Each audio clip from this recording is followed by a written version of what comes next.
welcome to Barnyard Language. We are Katie and Arlene, an Iowa sheep farmer and an Ontario dairy farmer with 6 kids, 2 husbands, and a whole lot of chaos between us. So kick off your boots, reheat your coffee, and join us for some Barnyard Language, honest talk about running farms and raising families. In case your kids haven't already learned all the swears from being in the barn, it might be a good idea to put on some headphones or turn down the volume. While many of our guests are professionals, they aren't your professionals. If you need personalized advice, consult your people. Welcome to another episode of Barnyard Language. Katie and Arlene are here, as usual. If you're on Patreon, you won't see Katie because, as always, if you get new technology, it never works the way you think it's going to. So if you're a Patreon person who likes to watch our updates on video, you just get to see me today. So welcome, everybody. And hello, Katie, for all of our just audio listeners. What is going on in Iowa these days? Well, Arlene, one of the nice perks of my job is that we get money for office equipment. So I upgraded to what, to my mind, is a fairly obscenely expensive webcam, because that's the one that everybody who is anybody at work is using. I have been using my $25 bought during the pandemic Walmart special for the last 4 years, I guess now. But my obscenely expensive new camera doesn't seem to work with our recording platform, or at least not super straightforwardly. Not today. Not yet. I have faith in my abilities, but not yet. We're in the middle of that late January spring thaw. Do you guys get that up there? Oh yeah, for sure. Yeah, now we have like 8 inches of mud, and it's just muddy, but at least it's warm. So I'm going to open all the windows today, despite the fact that it is not warm enough to open all the windows, but it's nice to get some fresh air, and even if it is cold. We had a new calf born on Sunday. First calf I've ever had to pull. Came out healthy, big. That's good. Was it unexpected, or you knew it was coming? Unexpected. His mama did not breed last year, so she's been in with the steers and apparently was in with the bull long enough to get bred this year. So yeah, I guess she can stay with the rest of the herd. She saved herself from the auction lot, so that's good. We're starting to get ready for lambing, which should begin at the end of February, but if we start thinking about it now, there's a chance that we'll be halfway ready by the time the first lambs show up.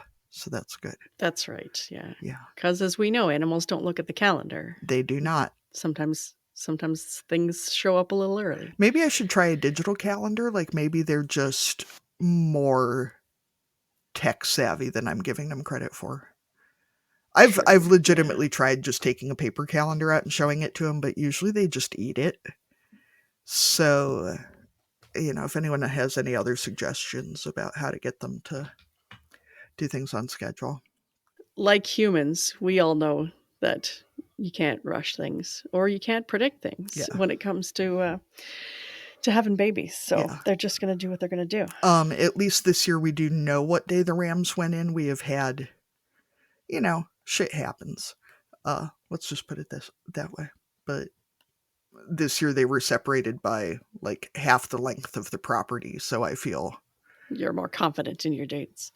Fairly secure in that. That's good. Which doesn't mean that they will follow schedule, but how are things in Canada, Arlene? Speak for the entire country, please. Yes, I'll speak for the entire country. I like how I always ask for you to update the entire state, and I get the whole country. But yes, things are fine. We're going through one of those periods, and, being on a podcast, it's tricky because one of our goals is to be open and to be vulnerable with people and to talk about the real stuff. And at the same time, there are some things that are not mine to share. So I'm just going to say that things are rough right now. In my house, my immediate family, the people I live with, and the one who's away at school, things are good. Things are fine. Everyone's healthy and happy. But in the extended life of our family and friends and people that we love, things are harder, and we're going through some stuff. So that's just the reality of the way things are right now, and it's hard to plan, which is hard for my brain because I like to plan things, but there's a lot of unpredictability in what's going on right now, and trying to be available when people ask for help and to do things for others when they need it, but also get all the regular stuff done too, right? Of having a farm and having kids and all that kind of stuff. So yeah, it's it depends on the day how things are going. But that's not all of Canada. That's just me personally. Well, it should be all of Canada. They should all be concerned about it because it's a Yeah. lot. I know, and I know that with a lot of jobs you can just kind of push stuff back for a couple days and just take the time you need. But with farming and with dairy animals, especially, they do not really give any cares whatsoever as to what else is happening in your life. Yeah, that's right. And Yeah, there's not the flexibility that we would sometimes like. But at the same time, I mean, I've said it before, but we are very grateful for the help that we have here on the farm. Both my in-laws and our employees are super helpful. So when it comes to that kind of stuff, we are lucky to have some flexibility that I know not all farmers do when this kind of stuff happens. So we are lucky in that sense, but yeah, we're just going through some stuff, and maybe someday I'll be able to share it and maybe someday I won't, but it's just one of those times. So that's where I am today. I'm just sad that it's not that you like hit a massive lottery and have too many appointments with your tax people. Yeah, and all the vacations that we're going to plan and all that kind of stuff. Yeah. All those appointments at the Rolls Royce dealership do really eat into your free time. I Yes, know. for sure. How many holidays can we fit into the next 365 days? 366, it's a leap year. That's right. We get an extra day of fun this year. That should help. Yeah, that'll help with everything. We've got Yeah. an extra day to keep ourselves organized. All right. Yep. On that note, why don't we go ahead and introduce our guest for this week? All right. So today we are excited to be talking to Kelli Foreman, who is our first guest from Alaska, and she's joining us from Kodiak, Alaska. So Kelli, we start each of our interviews with the same question, and this is a way to introduce yourself to our listeners. So we always ask, what are you growing? So for farmers, that often covers crops and livestock, but also kids and careers and businesses and all kinds of other stuff. So Kelli, what are you growing? Yeah, absolutely. So I'm most commonly goats are the main thing. Like I'm the crazy goat lady, known by most people around here that way. So Do we know any normal goat ladies?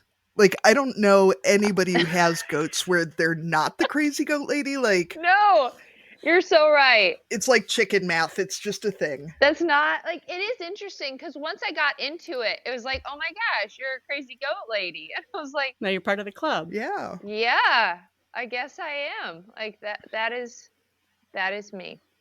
I am. I have joined the ranks, I guess, of the crazy goatness.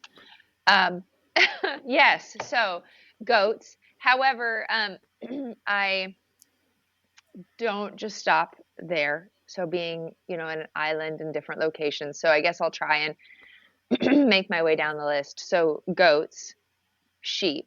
I have a small Shetland sheep herd. And then we have too many chickens, ducks, pigs. Right now I have one very pregnant sow, so I run her through twice a year for piglets.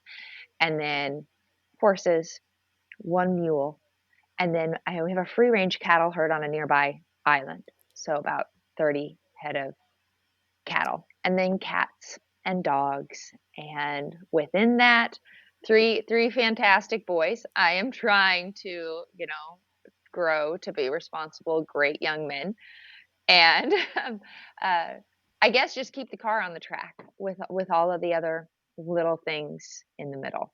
Yeah, So. for sure. So we don't need numbers on everything, but I'll ask a few extra questions. So ages of kids, just so we know that situation. Yep. So my boys are my oldest is 13, Grayson. Landry is 11, and Fletcher is a raging 7-year-old. We kind of joke that Landry was our first and second child. So being in the middle there. And then so there's a little break in there because it was like, oh, we're done. I'm done. And then Fletcher came. So yeah. Those are our boys. I've got a girl, but then I had three boys in a row, so I feel you. Yeah, one of them is 13 as well. And I'm not going to ask, because since you don't know all your total numbers, but since you mentioned goats first, what are we doing with the goats, and approximately how many of those are there? Yeah, right now my herd is actually about at the smallest it will be throughout a course of an entire year, being in the middle of winter. So I have it's always about 30 goats right now. And currently I am running the state of Alaska's only grade A certified goat dairy. So that's their main jam, is making milk and ice cream and cheese and all that stuff. Sure. And you didn't mention any crops. So how are all these animals getting fed? I'm wondering about the options for crops in Alaska, or in your part of Alaska. Growing things is harder in Alaska. So a lot of it has to be grown under cover. But I mean, we grow our fair share of potatoes, but they're mostly just for our own local, our use.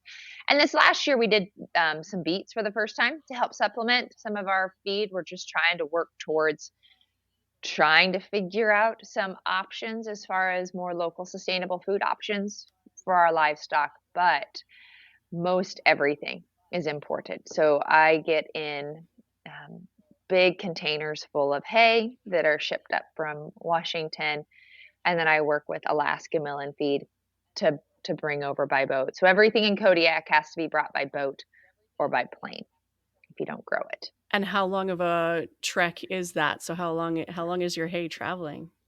Yeah, so the hay, I need to be a couple months ahead in my planning stages. And this year was interesting because I don't like to order hay in the winter because of the weather. You're just never guaranteed to get a ship in.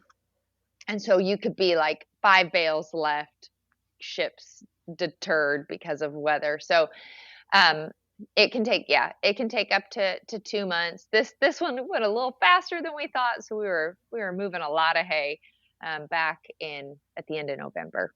And what distance of ferry ride are you from the mainland, and kind of what's your crossing point? Yep. So it's either a 1 hour plane ride to Anchorage, but if you're going to get on the ferry from Kodiak, and the ferry's between 10 and 13 hours, depending on if you make a stop at a village, and so to Homer, and then it's another 4 to 5 hour drive from Homer to Anchorage, where there are things. So like this Things, yeah. yeah, this summer we had bought a new van in Anchorage, and so like I flew up to Anchorage, got the van, loaded it full with stuff, then made the trek down to Homer to load it on the ferry to get it to Kodiak. So I'm guessing you didn't bring any people with you, both because of the plane cost and then you could fit more stuff, right? Was it full right to the roof? Yeah. Normally though, and it's interesting because this was the first time in any trip that I have not brought back animals with me. It always ends up like the last time my husband's like, please don't do this. And I was like, I bought 3 sheep that I need you to get in Wasilla for me. And he's like, I don't do this. I don't do this. And then, another time it's like, I got a couple of goats. You're just going to have to milk them once. And he's like, no, no, Kelli. But this was the brand new van, so it still had to smell a little bit new by the time you got it home. Was that the idea, or was it full of feed? Yeah, the idea was like, please don't ruin the van yet, because it's yet with me. Yeah, there's you'll still be transporting animals in it later. Oh, it is an animal transporting device, whether he knows it or not. Like, it's happening. Kelli, that answers my question about how much easier it is to justify things when you're like, well, if I don't get snacks now, they're, 18 hours away. If I don't buy this goat now, I can't just go down the road and get another one. It's going to be 18 hours away. I better get 2 or 3 of them. Just, you don't want to take that risk. Well, and that's what happened. So I entered the Jersey cow world this last year, and there was a calf for sale up like in between Homer and Anchorage. And I knew the lady. I knew it was a great calf. And I was like, we have to go get this calf. And I was having knee surgery, and they're like, that's not you. You're not going. I was like, I know, but I have facilitated this. So it got like on the last ferry. They were like, there was bad weather moving in. I was like, this is not a horse. This is a cow. It will lay down. It will be fine. not the same. It's not going to tip over. Yeah, yeah, it'll be good. Kelly, I used to volunteer a lot with Heifer International and got a chance to meet some of their seafaring cowboys who were talking about when they first started in like the mid 50s, I want to say, about like flying cows to Cuba and, in like a twin engine Cessna, like, a tiny little like one passenger airplane, just wedging a whole cow in there and like, you know, and these guys, they're old farmers and they're all in like their 90s now and they're talking about, like, well, it gets real rough if you hit, turbulence and she starts jumping up and down in a plane that small. Like, y'all are nuts. Like that's crazy. That is crazy. Yes. So how did you end up in some place that necessitates a 5-hour drive and then like a 13-hour ferry ride with your goats? Yeah, not by chance, that is for sure.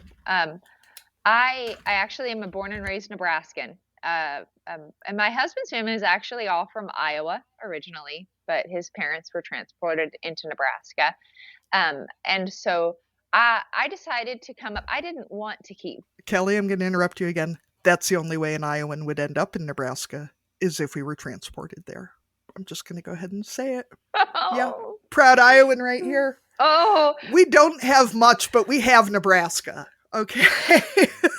We can't get into the differences of Iowa and Nebraska. Like we are still like diehard Nebraska sport fans and things like that. So we always, and Steven's family, my husband's family, it's like, oh my gosh, we got to be careful at family gatherings on things. Anyway, so yeah, no, we didn't end up by chance. I'm a 5th generation farmer on both sides of my family in Nebraska. So all of our family farm is there. And I really didn't want to be a farmer. I didn't think that was what I wanted to do with my life. And so I volunteered as a summer counselor up. It was a day camp called Kodiak. It was Kodiak Baptist Mission was the name of it. And I was like, this is it. And then when I was doing my college internship, I was in communication. I was like, hey, I can come back and really compile your history and do all these really cool things.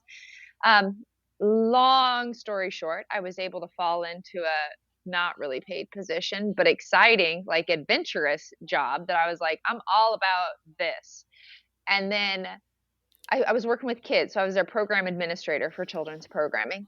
And I was like, kids need to learn stuff. And this is definitely not Nebraska, not farm country.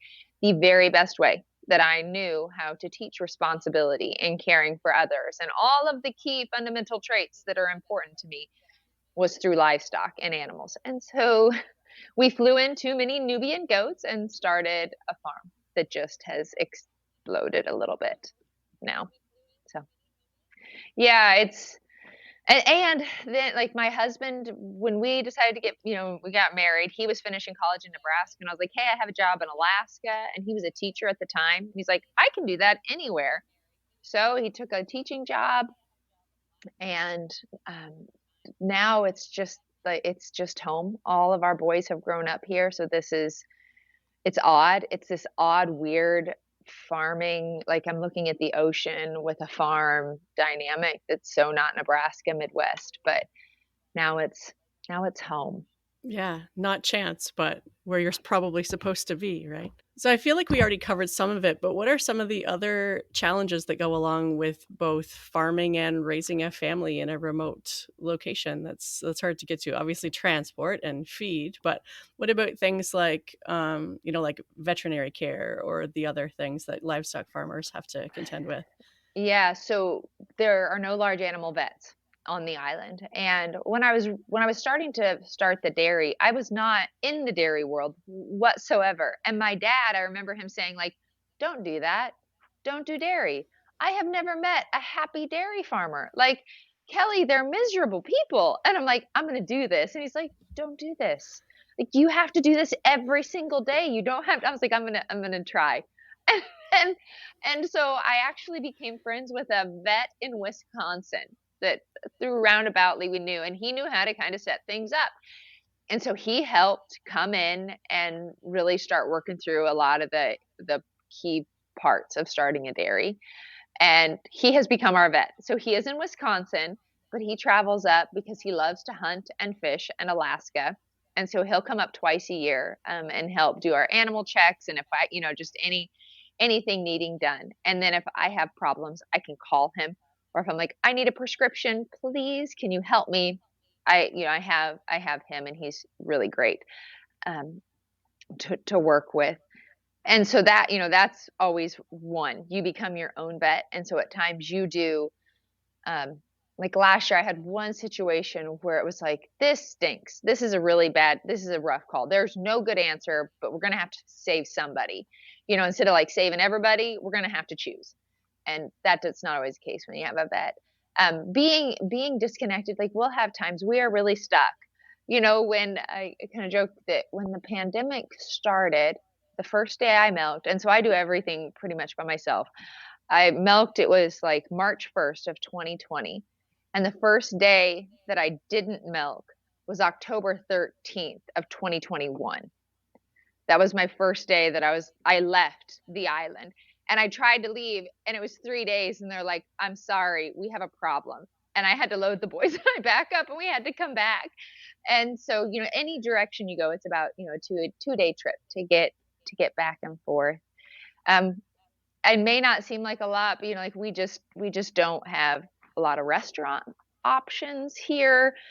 Shopping, if you want to get stuff, it's just not, which can be great for the budget because it can be an expensive place to live, but you actually save money because you don't have the little things that you buy so much. And then for us, like Stephen and I, we are very close with our families. We just love them very, very much. So being so disconnected from our parents and our grandparents, we've lost all our grandparents while living up here, and you just can't make it home for funerals, or you can't do those things. You can't be there, for your nieces and nephews in the same way, and your kids aren't connected to their cousins, like you'd like. So those types of things can be challenging for sure. Yeah, for sure. And as much as technology can help with some of those things when it comes to actually forging, like, especially children's relationships with other people, it really does require presence, right? Like you can talk to them, but yeah, you really do have to be there. Yes, absolutely. Yeah. So you're not just milking goats, you're also processing all of your milk, right? So that's a whole other step. And then are you selling it too?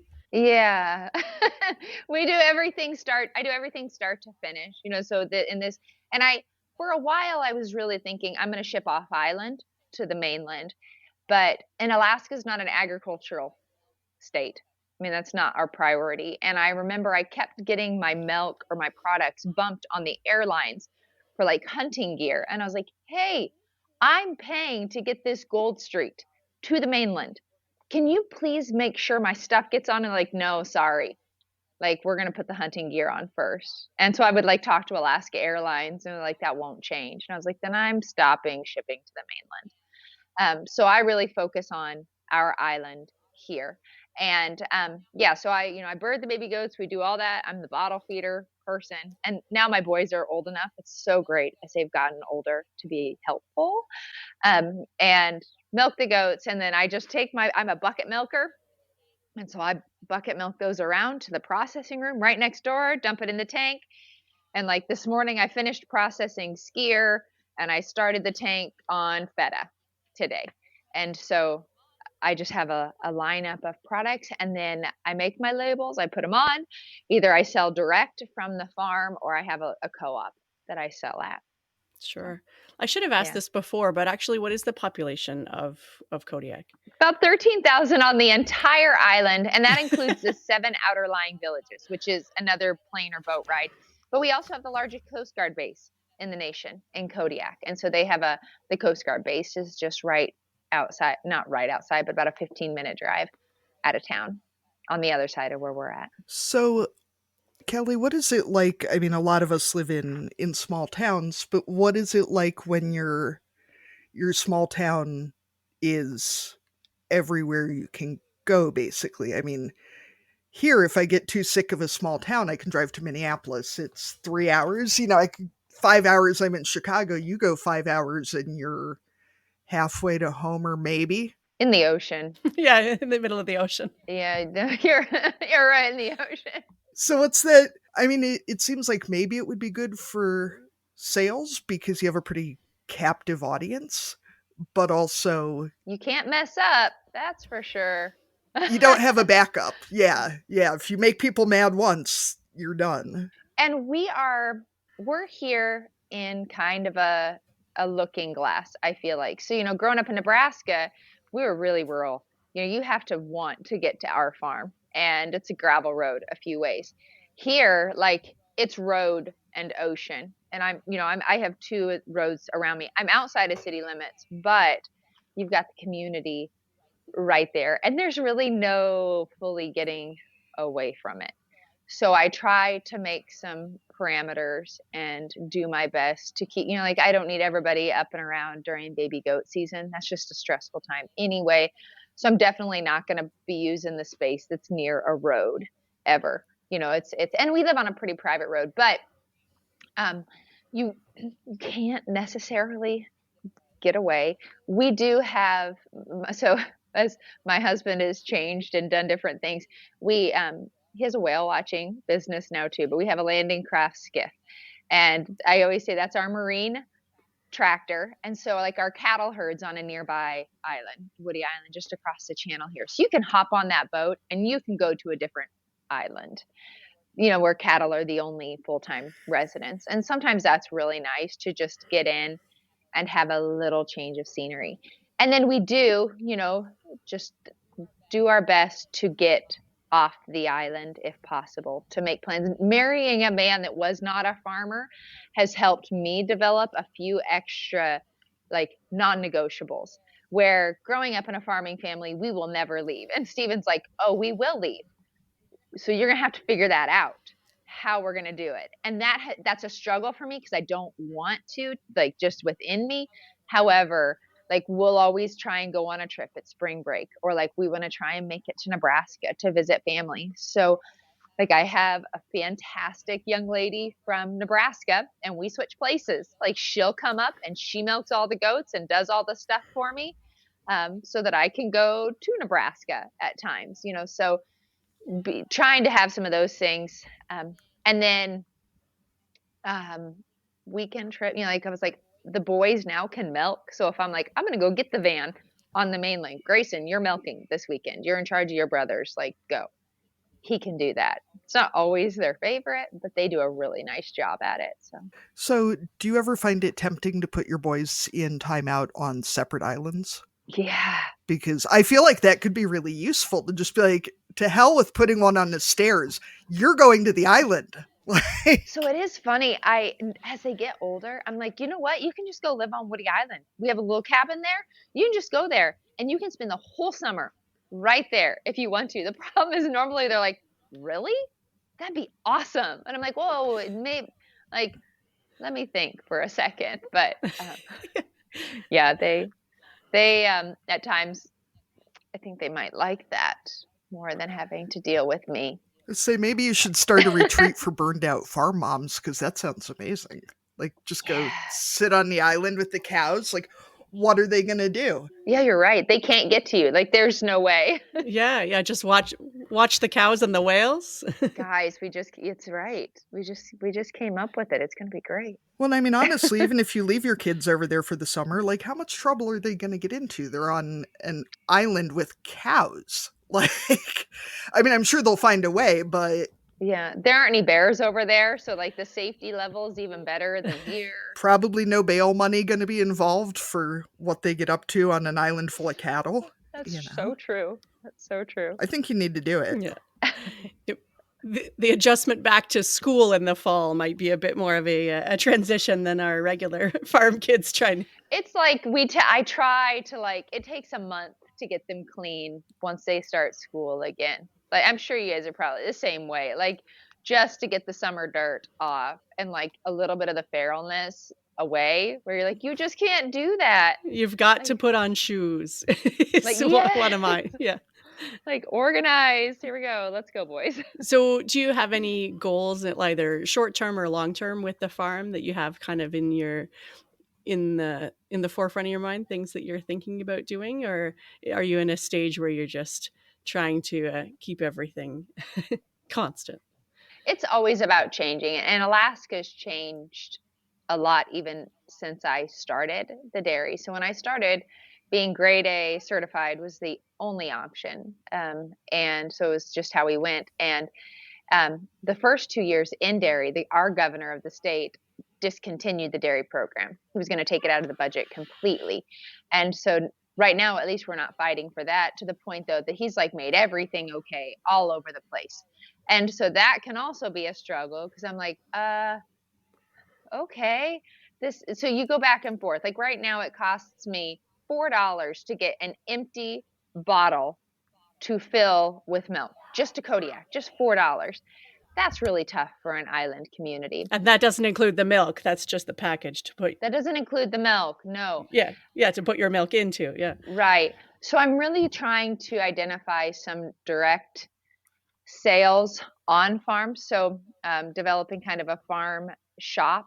And I'm trying to work with our state vet, because I really believe a lot in food safety too. Like, you don't go in the dairy world and go through all these steps and learn all the things and just can go back to a different way. So I'm trying to figure out, like, how can we do this as safely as possible to follow the rules, yet make it available to this island, people. Because right now I can't sell fluid milk because it's so expensive to get these. So I'm working through a few options of kind of a direct farm shop and what that might look like. So that's kind of a new thing. And then I'm going to start a more intensive summer day camp. So I do a lot of farm and ranch camps for kids throughout the year, and then I have a farm and ranch internship. And this summer we're really going to dive in, and like we're going to make our farm to table meals together. And some of these, these intense classes are going to actually go through all the parts of the farm and really work with the kids to learn some of these things. And then we're going to do a little Thursday youth farmers market on the farm. Being right outside of the city limits, it allows for that. So anyway, so those are a few of the little new things, bonus things. Yeah, little. Yeah, just to. And I'm going to milk a Jersey cow for the first time this year, adding that in with the goats. I really like butter and I really like cream, and you just don't get that with goats. And that's the thing that disappears a lot on the shelves in Kodiak. So I'm always working towards a little bit of additional food security. Little Maggie down there hopefully will add some of that. Yeah. So when you're talking about farm to table, we didn't actually talk about, in terms of your meat production, is there an abattoir locally, or can you process animals on farm, or what's the meat situation? So we do not have any certified facilities on the island. So ours, you can do direct sale, on the hoof. So you can sell your beef or, hogs or sheep, anything like that, wholes or halves. So we have a butcher shop here. I actually used the leftover pieces of things that we had in making the dairy to do the butcher shop. So it's a pretty good little butcher shop. Again, we do direct sales. So we do raise all of our own beef. And then like this year we harvested 6 steers and then sold by whole or halves. And then we always give some away too. And then I think we did 19 hogs this year, which is like, that's a lot of hog for a personal, like my hands were on them. We were doing them. That's a lot. And then we did about. I gotta interrupt. What? Do you sleep at any point? I do. I try. Is there a couple days where it's dark all day? Are you far enough north and you just like No, we don't get all day dark. sleep nonstop for a week and then that's it? And like that's it for the year, or what's? Little naps, 15-minute power naps help some days a lot. This year we did 10 turkeys too. We've gotten into doing turkeys, and then chicken. Also, we just do for ourselves chickens. And I had never harvested chickens before. Done a lot of chickens for eggs and always just sold them to folks. Like, here you go, here's an old hen. And this was the first year that I expanded into meat birds. And so Landry, my middle son, and I one day I was like, okay, you and I, Lance, like, let's go get this done. And he and I just busted through the whole thing. And he's like, Mom, I can't believe you did that. And I was like, I can't either. And he's like, and you know what? I still like chicken. Like, I'm still okay with eating it. He's like, I was really worried I wasn't going to want to eat chicken after today. And I was like, me too. But yeah, that was a good one. And then we have rabbits, but I do some contracts with rabbits. We don't. I like to have rabbits for the teaching portion. Like if we were in an emergency survival situation, that's your fastest protein turnaround source. So let's learn how to work with rabbits. I don't want to eat rabbits on the daily. Some folks do, so we do keep extra some meat rabbits. Yeah, so that's kind of the protein side of it. I forgot what my other question was Yeah. now. Kelly, I did see Yeah. one of the Instagrams we follow in the UK has a milk vending machine where customers bring reusable glass bottles and then it's just bottled on demand. So they sell like chocolate milk, strawberry milk, and whole milk, and it just, I guess, just mixes the chocolate in, as it's bottling. And How cool would that be? right, you skip a lot of hoo-ha that way. That would be so neat. And if they bring their own bottles, then you don't have to deal with it, which is worth a lot. That's such an interesting idea. I think milk vending machines are actually really common in the UK and Europe. I know of one farm in Canada, but there might be more than that, but they're definitely pretty common over there anyway.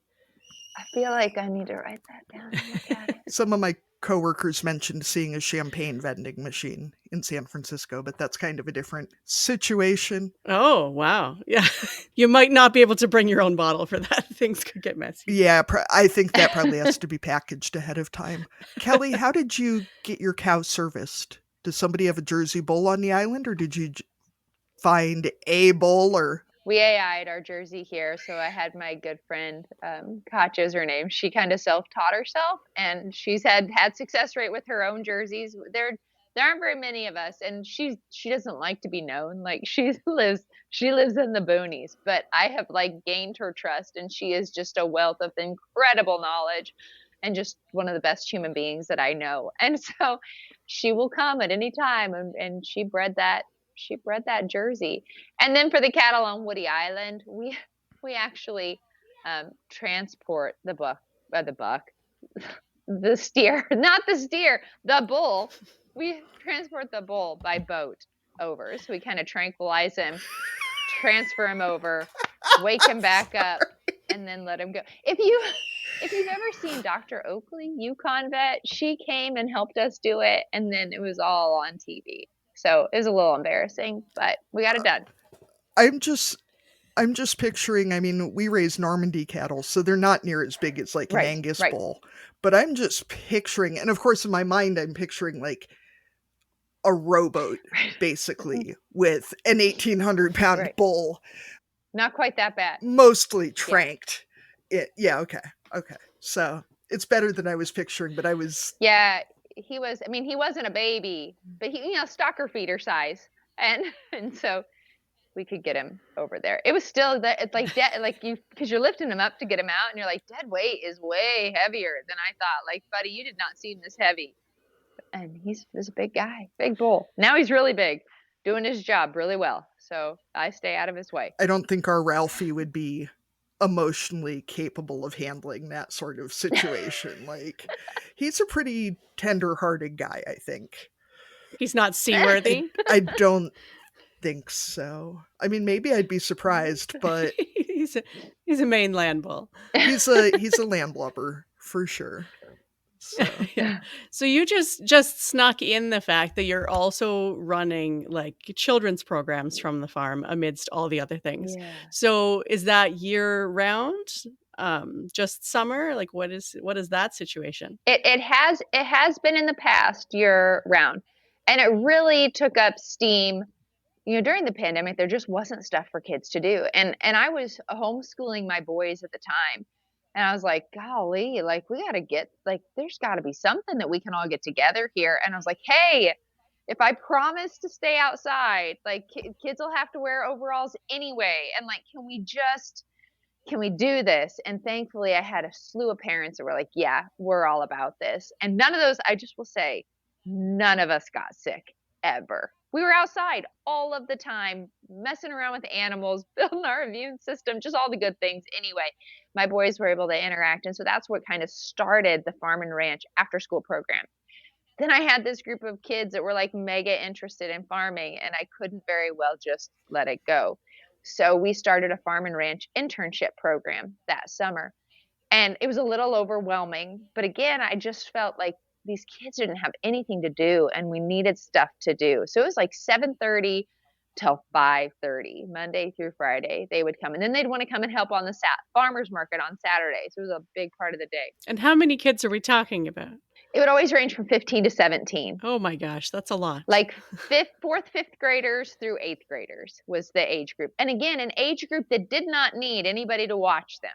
They were not, but yet such an age that needs guidance still, needs something. And so they were there a lot. And that, transitioned into the after school program. Well, stuff started to come back. So as we started to have more and more things come back, it changed kind of the need or how we were doing things. So now it's really, I took this fall off so we can focus in and really get a good summer program. So I have a few farm interns that come and help do, chores that really don't, like, that is their gig. That is their one thing, is the farm. They are so interested in it, and they more than likely will have a career in that one day.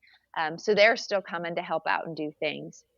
And then come summer, we will expand that program again and have new kids coming in, and then working with the interns, because we're at that age with these farm interns where I'm like, you're fantastic, but like yesterday I'm like, you can't leave the pitchfork upside down, and the water bucket can't be left in the middle of the field because I'm going to be looking for it at 5 a.m. in the dark. So like, okay, so there are still some definite teaching things that these 11, 12, 13, 14-year-olds need. Kelli, another business idea for you, because you don't have enough going on, obviously. Oh, great. Yes, I'm ready. Anti-reform school. For those of us who are just leaning into the fact that our kids are already feral. Yeah. Just lean into it. Just let them be the horrible, disgusting little monsters that they are. I love my children more than life itself, but they're gross. When you can see the water changing color when you put your kids in a tub, yikes. So I think you could really get a good program going where those of us who have just given up on trying to civilize our kids could just really lean into it and send them to play with other, around here there's so many small towns have closed and there's so few young families that there's not a whole herd of disgusting little farm kids out here tearing around. Well, I'm really surprised. When I went to Nebraska last, I was really surprised to the disappearing of the small farm behind the big farm. Like when I grew up, there was like a host of little family farm kids out there, like running amok behind their homes. And I just don't see that. I didn't see that, and I could have missed it. But I saw the home on the corner pivot lot with the pretty, playground equipment, but no chicken coop, no bar, small farm idea to get these kids going. And you're right, it's kind of a dying breed of child that maybe we can bring it back. So that actually leads really well into my next question, because I found the link to your boys' YouTube channel, which is delightful. So late 1800 boys' life. So we're going way back to So can you tell us about what inspired their YouTube introduction? YouTube's kind of a big deal these days, and it's a big deal with like kids. Definitely. And it drives me insane. Like I see the things that are attracting these kids, and it's like so in your face and so fast, and people acting absolutely ridiculous. And I'm like, why are these guys getting airtime? But I get it. Like my kids are like, Mom, like we're gonna be a YouTuber, and I'm like, the heck you are, dude. And then I was like, no, I can't tell them no, because that will only push them even deeper to want to do something like that. And I was like, absolutely, yes. And so Johnny, who's my boss, his name is Johnny Walker, actual name. He's also like my boys' best friend. And so like backwoods southern West Virginia, just an amazing guy. Blacksmith, knife maker, into flintlocks and all the things. I was like, hey, Johnny, do you want to help my boys do this channel? And he's like, 100% yes. But his idea was like, we got to get the clothes. And I'm like, I don't know. So we're like eBaying 1800s clothes, and I'm looking at like military, like kids, Right. like It's got to be authentic. Yeah. Okay. good grief. And he's like, we got to get the silverware. And I was like, really? Do we need like, so anyway, they've started this late 1800s boys life, and it's slow. Like I'm like, we're not going to make this fast and nuts, but it's going to be cool. Like we're going to do stuff. And I'm actually surprised that we haven't been taken down, because like Landry did his first beef harvest, this year. Like we put a little bit of that there, and like he did his first hog with his flintlock. And I tried to not like get all of it, but I was like, this is real life. Like kids see how many deaths and how many things every single day, and then it's not real. So that's a problem in my world. And I wanted to say, no, but we do have real life, and these kids are capable of actually working through things and learning how to do neat tasks. So anyway, we've just started trying to document some of the things that they do anyway, and like their normal, not 1800s clothes, but they are funny. They're like, Mom, these shoes stink. Like, this is horrible. I was like, I'm right there with you, man. Like, Yeah. I'm in my like 18 layers of clothes, like trying to video them. And you're not even like, capturing the shoes, but they've got to be. No, I'm not. And that was a Johnny. He's like, I got these shoes. I was like, why do we need shoes? Like, what are we doing? Anyway. That's very cute. Yeah, they've had a good time with it. Yeah, I should make sure I actually subscribe. I'm not very good at actually doing that part. I watch videos, but I'm not. But I'll add a subscriber for it. Yeah, I'm the same way. Kelly, I have to say too, if your family's not familiar with PBS, did several series. Probably 20 years ago now. Frontier House. There was an 1800s Texas ranch house. There was one that was. So they take these people who are like vastly unprepared and give them a little bit of training. Yeah. And for Frontier House, like dropped them in northwestern Montana, and we're like, live like a pioneer, have fun, figure it out. Yeah. And like families with Wow. kids, like older folks, younger folks. They did a series that was based like post World War II in the UK, and just all these really intricate things. And it's cool to watch what people just totally buckle down and figure it out, because it's not the people I would have anticipated too. That's so neat. I'll have to check it out. Yeah, it was fun stuff. Yeah. And I will definitely get my kids watching your channel, because yeah, my 5-year-old called me bruh the other day. That's a milestone. Yeah. That's his thing now. He calls me bruh. That's tough. We have a lot against us at times. No. Oh. No. Yeah. Not ready for it. So your kids are a bit older now, but when you first became a mom, what was that transition like for you? I mean, one of the reasons we started the podcast was because both Katie and I kind of connected over that feeling of isolation and being a farm mom and being rural or disconnected. And even if you're connected with your community, sometimes becoming a parent can be isolating anyway. So what was that time like for you when you had your first? It was a super eye awakening. Like life was so easy, and I was so selfish, and I had no idea. And then you get this little person, and I called my mom like immediately, and I was like, "Thank you so much for keeping me alive." I had no idea. Like I had no idea. Like just the keeping them alive takes a lot of work. Yeah, my boys were really colicky. And, it started with Grayson, and he just cried all the time. Like Steven and I didn't fight until we had kids. And then I was like, I'm dying. Like, and I have this horrible human that I just have no idea. Who screams at me all day and all night. My first was like that too. I know. I was like, I'm just trying to help him, and all he does is yell at me.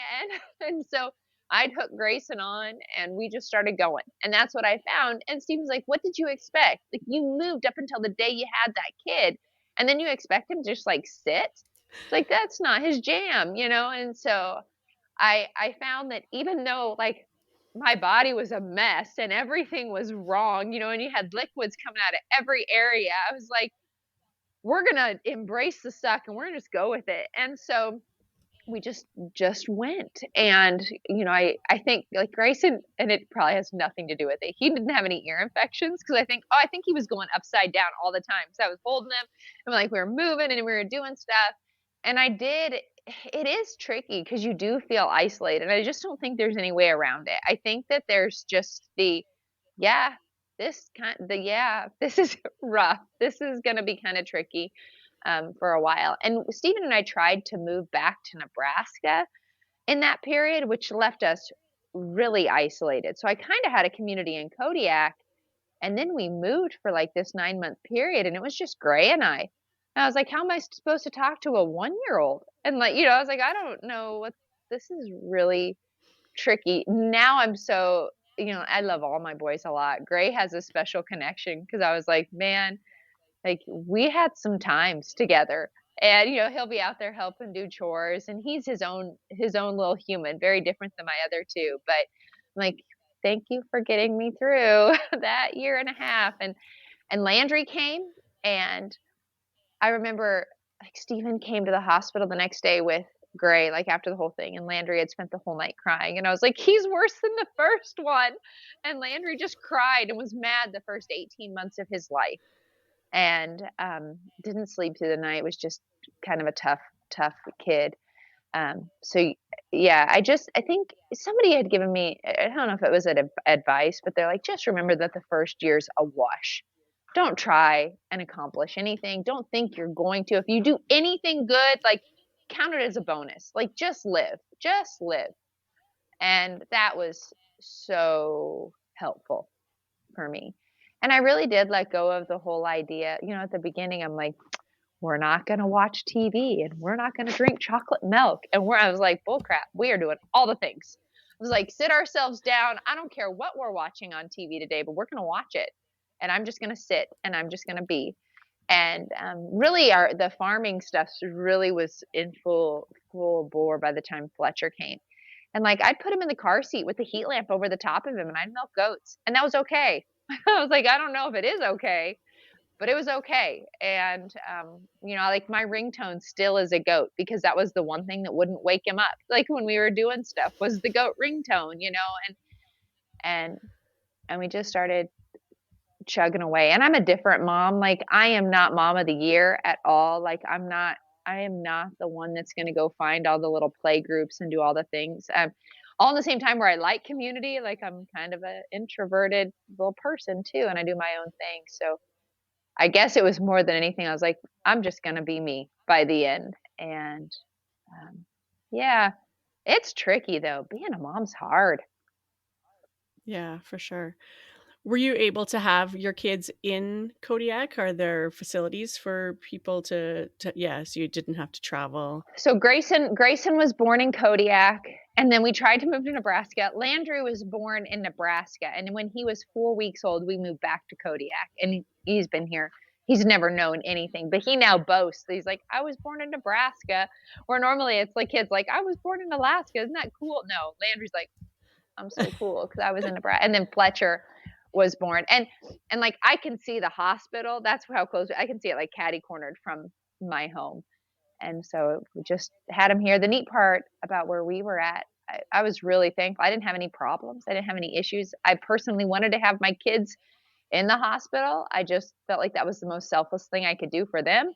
And but like, they were born, and 7 hours later we were home. So that was Hmm. nice. But we were really close too. So So I feel like we kind of already covered it, but what do you enjoy most about raising your kids on the farm? yeah, they're just fun. I like my kids a lot. I mean, like, I'm still their mom. We aren't like, I will never be like, they're my best buddies. I mean, I might say that, but I am not their friend. I am their mom. But through that, we have just a deeper relationship. So I love hanging out with them. I can accomplish more with my 3 boys, you know, than I think I can with anybody else. And they're like young little dudes. Um, but I just like them. I like that they're this hybrid of Steven and I, and like he's my favorite person. So to have like a hybrid of the two of us, I'm like, this is pretty sweet. Um, and just watching them grow up, like that's my favorite part. And it's like the prayer constantly. I'm like, oh Lord, don't let me screw these guys up. Like I know it has to depend on them too, but anyway.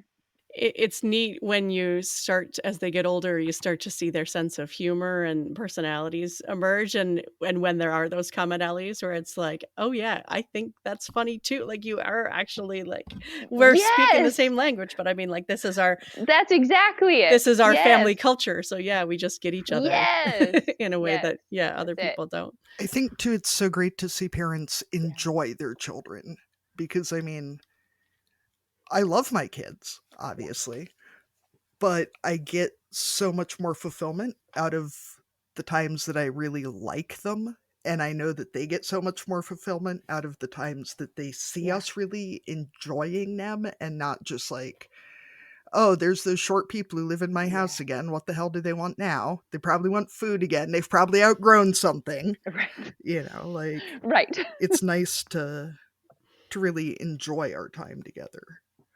My kids are 5 and 7, so we're in a pretty um, loud, demanding place yet. So, Yes, you are. so what I'm hearing you say is that it's totally cool if I throw them on a plane and send them to Alaska for the summer, and I mean, you can just throw them on the island; they'll be fine. Yeah. I love my kids. I don't always like other people's children. That's why I was like, I loved my babies. Like, I'm not a baby person. Like, I loved my babies. I loved them. I loved them. I'm okay to not hold yours. Like, I'm totally at that. Like, I will if you need me to, but I'm really okay with not. Like, I had a friend that was like, I just love babies. I want more. And I'm like, really? Oh, I'm so good. I love my children, but I am so good. I know I volunteered at our local daycare where my kids go, and like the little Mm. babies, fine. The like 4 and up, totally cool. But that like middle age where they're walking but they're not talking yet and they're not babies and they're not people, nope. Hard no. Like, And they don't listen to you, you're like, no. you're going to go kill yourself. You are running yourself into the woods to die. Stop. Like, do you not understand English yet? Yeah. They Yeah. don't. I just All the don't. skills and no survival. Yes. Yes. Yeah. So what's your biggest parenting struggle these days besides stinky 1800 shoes and your kids not getting eaten by bears? Although Google says that nobody's gotten eaten by bears in a long time. So, That's true. That's says good. there's a lot of injuries, but not many people actually get eaten. So that's reassuring. So, so my 13, almost 14-year-old Grayson is so small. So he's almost 14. He'll be 14 in March, and he weighs maybe 70 pounds. He's a small guy. And that's so tough as your kid's getting bigger and all of his buddies are getting so big. And I always have to remember, like, yeah, but Gray, you're like lifting 50-pound bales. You do a good job, man.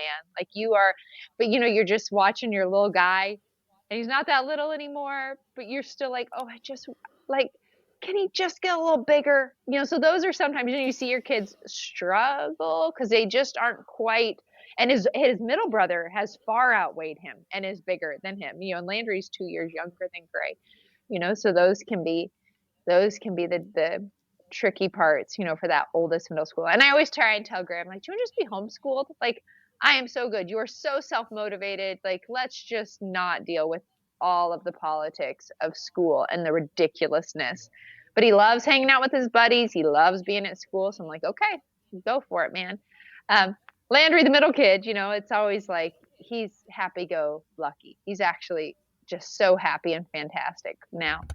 But that young, Once he got through that 18 months of grumpiness. yeah, first 18 months, but now he's just like he's the man. But I'll tell you, Fletcher, my youngest, he's a challenge. Like, he's a tough kid. He has all the feelings times 8 million. And it's not like cry feelings. It's like, I'm going to yell at you or I'm going to like, and so there are times I'm like, what did we do wrong, Steven? Like, what happened to this kid? And my husband's actually a counselor.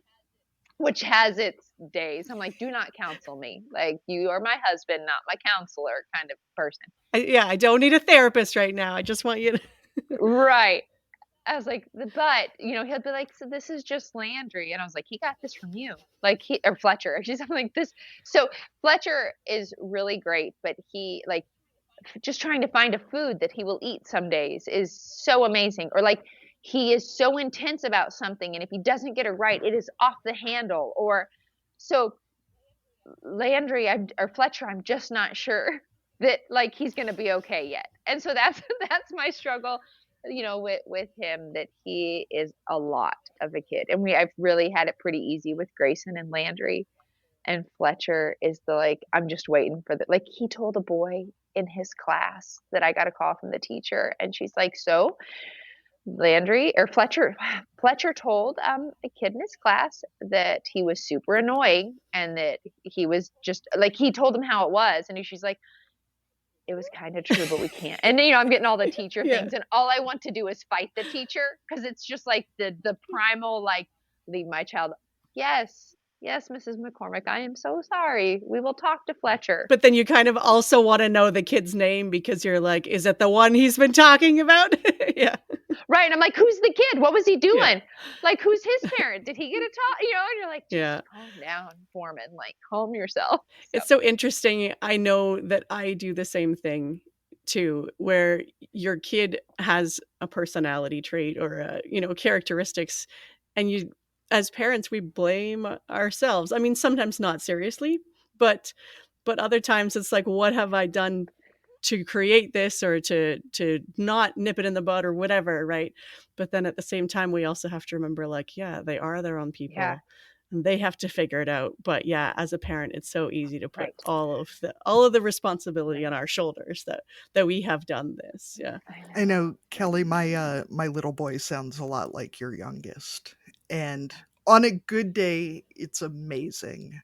But on a bad day, I have to remind myself that just yelling, dude, you must chill, is not going to help. And the fact that that is my immediate response probably informs something about where he got this Yes. emotional intensity from. Because he's happy about stuff the same way he's mad about stuff, but there's no in between. No. There's no in between. Mm. Yeah. I am not the gentle parent. Like, gentle parenting, not my jam.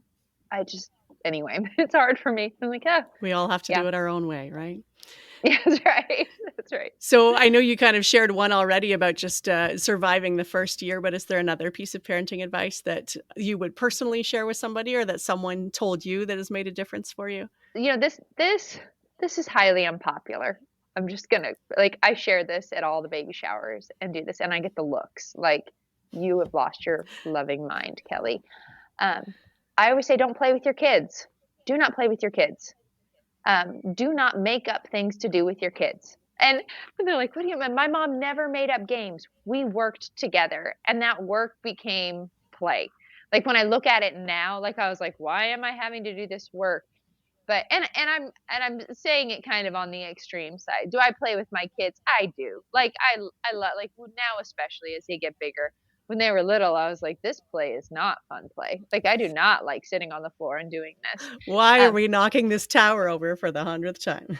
But I found, though, because I disliked it, I was like, we're going to work together, and we're going to make this work play. And so I just say, don't play with your kids. Be with your kids, and be intentional with your kids. Be with them. And I guess the other part with that is, if you're not going to play with them, be okay with being inconvenienced by your kids, because your job's going to take longer. It's not going to be as smooth. It's going to not be up to your standards. You're going to probably have to go and redo it. But like, work with your kids. Let that be your play. So that would be my big thing. Yeah, that's a good one.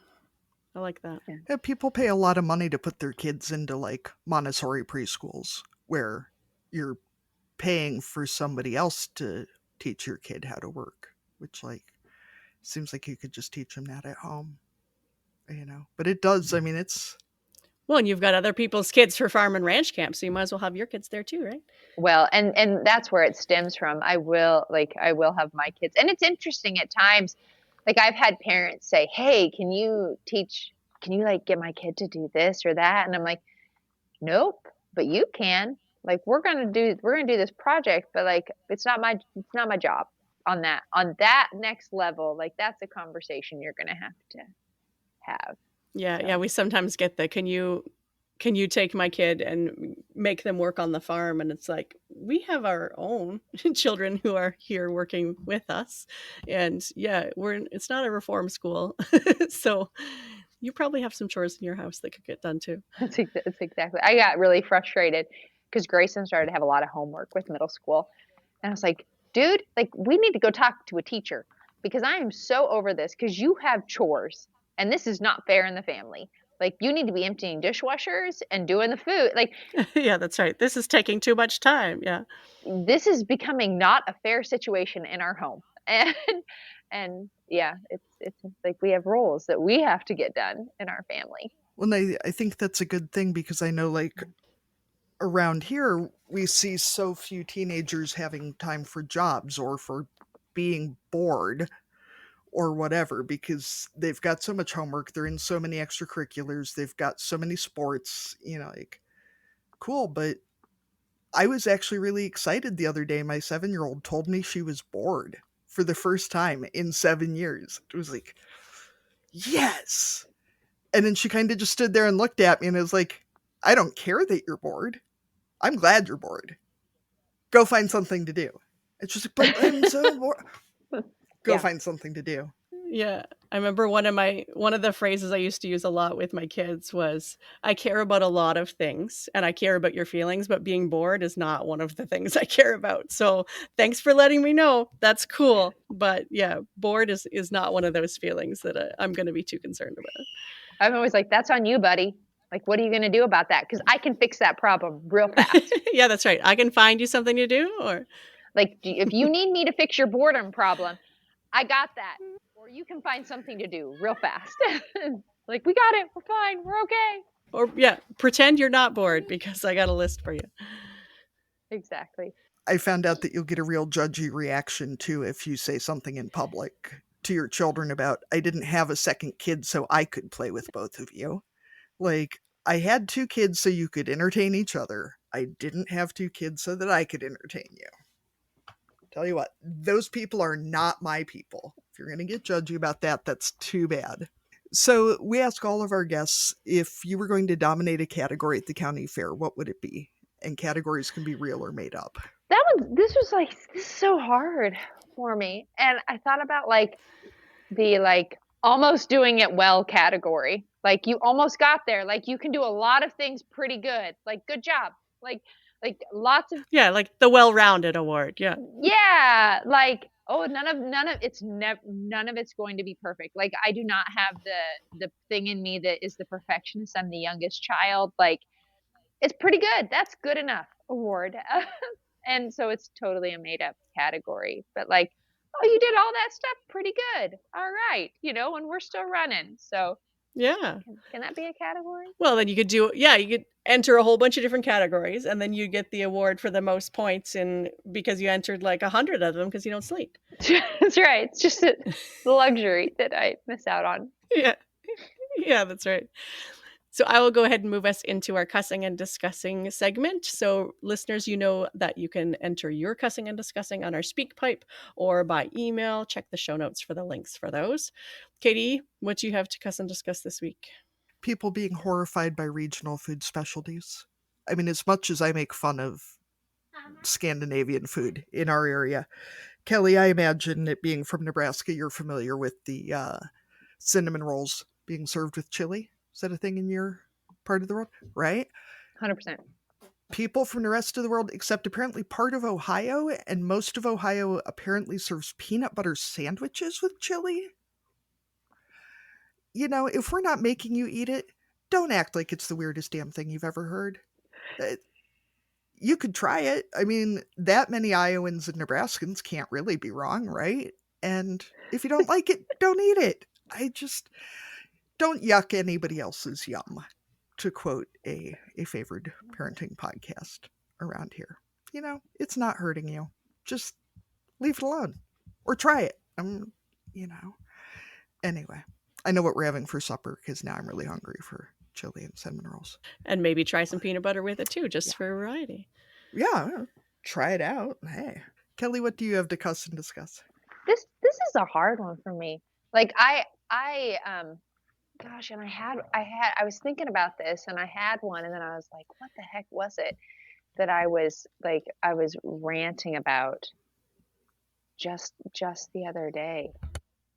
And I think like mine was, and this goes with our feral children. Like, if it's not your kid, like don't judge it. Like, if my kid walks in and his hair hasn't been cut, like, dude, there's a good reason for that. Like, we've had World War III over not cutting that hair. Like, it's that way. Or like the stained pants, or like the backward shirt, or the shirt that's been worn 5 times. Like, we have a whole purpose behind that, and a lot of families do. So, and mine always ends up being like the young person that's never had a kid that ends up telling me all the things, and I was like, you just sit down. You don't get to have a voice in this currently.